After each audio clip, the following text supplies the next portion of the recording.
All right, what is going on? Welcome to the channel. All right, special video for you guys here today. Check this out. We are headed to the Tesla service center, and this is actually going to be my first impressions drive here for 12.4.1.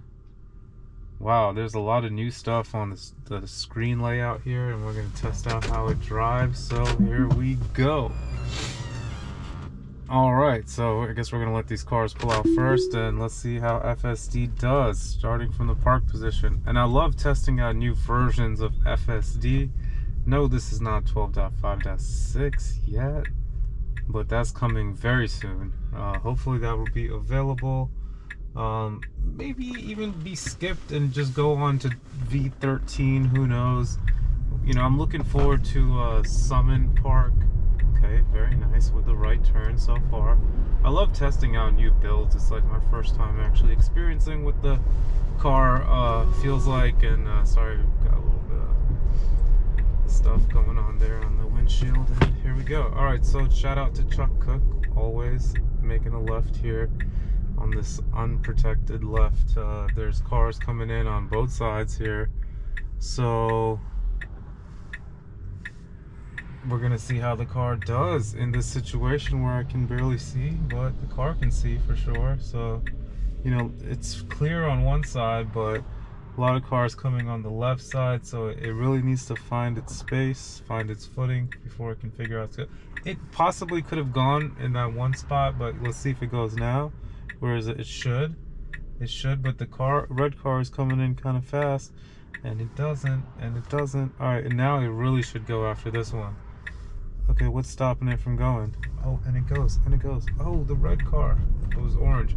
All right, really nice job with the left turn there. Shout out to Chuck Cook on that, man. As much as they practiced those unprotected left turns, this one really did a good job. And yeah, I'm really excited about the future of autonomy. It's super awesome, and you know, hurry mode is coming up here soon, and I'm really excited to be putting that to the actual test and see if it actually gets to places where it needs to get to on time. We'll see. But all in all, it does a really good job. It does a really good job driving right now. It's a solid driver. It drives better than most. And yeah, I'm at a point where, you know, I feel like I gotta chauffeur like a robot car, robo cyber cab. You know, I mean, it does drive to my liking. It does get onto the, you know, right or left side a little bit more than I would certain times. But at the end of the day, it's using so much data. It has yet to fail. You know, I feel like it gets close, but it doesn't. And so overall, FSD gets 2 thumbs up from me. And I think if you haven't tried it out yet, you must try it on the Tesla. Especially if you have a Tesla, I think it is a must. Now, I do definitely enjoy driving the Tesla too, but just keep in mind that safety behind it. It is, you know, I don't know. The statistics are anywhere from 3 to 5 times safer than a human. So, of course, it depends on the human and depends on the situation and whatnot. But overall, I'm really liking this build. It's driving super nice and very smooth driving. And I'm just really excited for the future of Tesla's autonomy. And it seems like they squeezed out hardware 3. You know, let's just be honest, they squeezed it out further than I would have ever imagined. And that's incredible. So yeah, shout out to Tesla for just knowing, you know, the limits of the capabilities of their hardware, and just making sure it works. Goes to show, you know, some of those old computers you have laying around and all that new junk that comes out every year is not always going to be the best. You know, it's hard to get these crazy upgrades every year that do all this stuff. At this point, it's software related more than anything. And look how it puts this right indicator on. Why?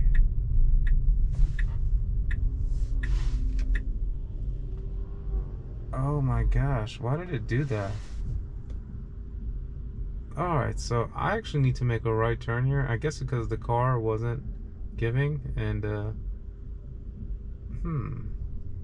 interesting set of events here, because we can't even get into our right lane because of all the traffic, and now we got a double green. So what is FSD gonna do here? And it turns the right indicator on, and it notices it, and let's see if it just goes ahead and makes a right, and it does. It just made the right. Oh shit! From this lane, that was actually the worst takeover ever. I don't know what happened there. It was in the left turn lane, and it made a right. I mean, it started making a right, then it made a left, and that was just terrible. And we're gonna. FSD tried to make a left and then a right in a left turn lane, and then it went right, and then it went left again. So I had to take over and went right. And please take a look into that one. That one was terrible. And yeah, so that's the best thing you can do, is just give it some feedback there. And luckily I was very, very aware of my surroundings, and I made sure the person that was next to me, gave him all the space that he needed for that, because that was a great maneuver that FSD just made right there. And all right, let's see if we can make this left turn now. Attention monitoring, it says obstructed view by hat. Yeah, because I can't see the sun. And then immediately the nudge came on, and that was pretty instantly. So okay, it's asking me for the nudge now. Oh, here comes the UPS truck flying out of nowhere. And yeah, let's see how long it takes for the attention monitoring system to come back. With my hat on, I guess I have to take it off. But overall, it takes adjusting to, because every time you get adjusted to one system, there we go, attention monitoring active.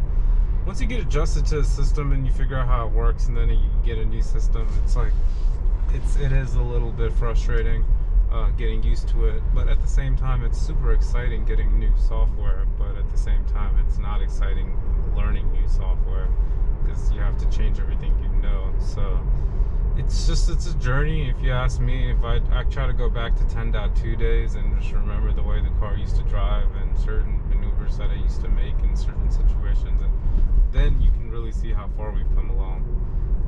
Because yes, we used to get to A to B very, very, quite often, but I guess I'm making a habit of coming up here to charge in the Sterling Tesla.